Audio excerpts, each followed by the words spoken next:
Is diabetes an inherited disease? Well, genetic predisposition has been suggested by its prevalence in certain family lines. However, the actual role of genetics in diabetes remains to be determined.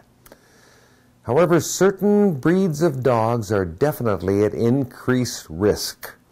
Now, these are the Australian Terrier, Cairn Terrier, Fox Terrier, Bichon Frise, Keeshond, Miniature and Standard Schnauzer, Miniature and Standard Poodle, Samoyed, and American Eskimo.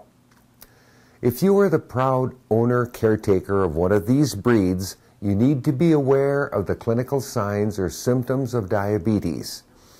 Early diagnosis and initiation of therapy is important to successful control.